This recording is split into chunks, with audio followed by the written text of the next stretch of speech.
welcome to the Evening Universe News with me, John Rogers. The first story we have for you is a local boy by the name of Kevin Kowalski. He was sucked into a black hole today. If you don't know how black holes work and what happens inside of them, here's Scott Scruggs with the report. Okay. A black hole is the result of a collapsed star that has mass greater than at least 3 times that of the Sun. It collapses in on itself and forms a black hole. They take their name from the fact that they don't let any light escape from them, resulting in them being pitch black. Once you've reached the black hole's event horizon, it's impossible to escape from. This basically sums up black holes. Back to you, John Rogers. He managed to capture a video of himself being sucked in the 7 seconds it took him from reaching the event horizon to the singularity. The video is being streamed as he went in, but since even light cannot escape from a black hole, we don't have a video. It's all dark. So we'll show you this dramatization.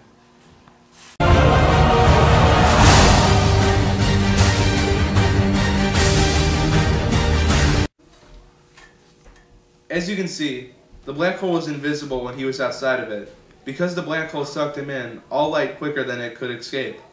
But as soon as he entered the black hole, the light was in there with him. All light is there, it just can't escape the outside. We think that the black hole that poor Kevin was sucked into was at the center of our Milky Way galaxy. Because at the center of every galaxy, there's usually a black hole. We can't say for certain that there is a black hole at the center of every galaxy because we can't see black holes because they're dark. But there's enough evidence to make that assumption. Again, Scott will tell us how this works. Okay. In the center of every galaxy, there's an invisible object that everything orbits around. We can tell from the solar flares coming from the object that it's a black hole.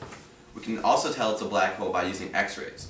We can't X-ray the black hole itself because there's nothing to X-ray there, but we can X-ray the matter around it. By using those methods, we've determined that there are black holes at the center of each galaxy. Back to you, John Rogers. No one knows exactly what happens when you go inside of a black hole, because once you go in, you never come out. But what most likely happened to Kevin is that as he got closer to the singularity, the uneven gravity probably tore him apart into millions of pieces. Once he hit the singularity, he would be shredded completely. An alternative end, which is highly unlikely, he would have avoided the singularity and been in a time warp. For all we know, he still could be alive. What the?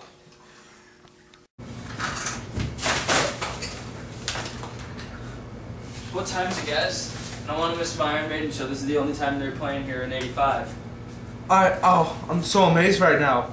I don't even know what to tell you. I mean, all I can say is that you missed a concert by about 25 years. What? I mean, how exactly did it happen?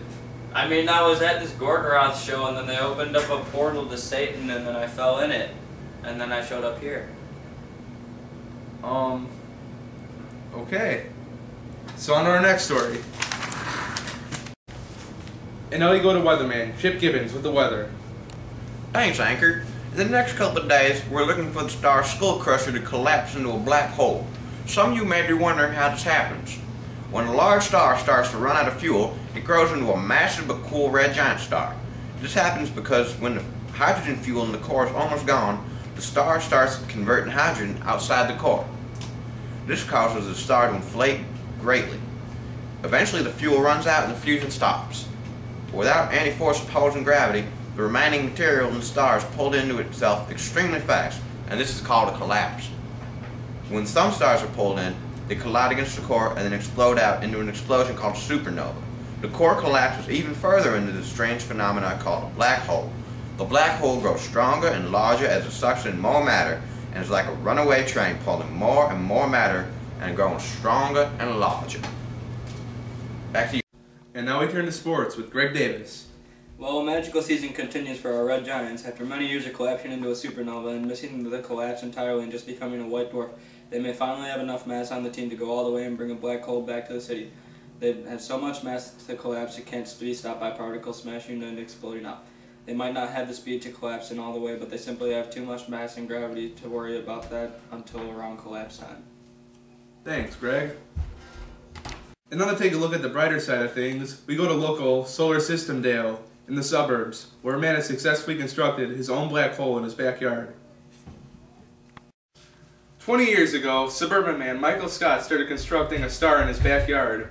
Over the years, he kept adding mass to the star, and after 20 years, he has decided to turn off the gas hose that kept feeding it and giving it fuel. As a result, because he put so much mass into the star over the years as he built it, it collapsed into a black hole. This happens because when a star runs out of fuel when he took the gas off, and it doesn't have enough nuclear fusion to fight gravity from pulling it in, the star collapses extremely fast and the core collapses, forming a black hole. We now go to the interview with Michael about his black hole. Alright, so I'm here with Michael right now asking him about his black hole. So Michael, what gave you the idea to start this hole 20 years ago? Well, you know, I always liked stars, and, you know, I thought, what would be cooler than having my own star in my backyard? I mean, it's a dream, and the gas bills are a lot. It's about $50 million a month, so, you know, I had to cut it off at some point. And now I have a black hole, and a lot of kids like to come out and see it. It's a great family attraction if you're looking for something to do on a lazy Sunday. Dude, you guys, I got night hole or black hole vision to work. Ooh. Yeah. As you may have noticed, nothing can escape from a black hole, not even light. You're probably wondering how we even know that Michael's black hole was there. Well, whenever a black hole forms, and sometimes when it sucks in matter, it emits powerful bursts of gamma rays. And when Michael said he created his black hole, we saw massive bursts of gamma rays coming from his condo. That's how we know it's there. Back to you, Chad. Thanks, Chris. That will do it for this edition of Universe News. We wish you a good night, and stay classy, Universe.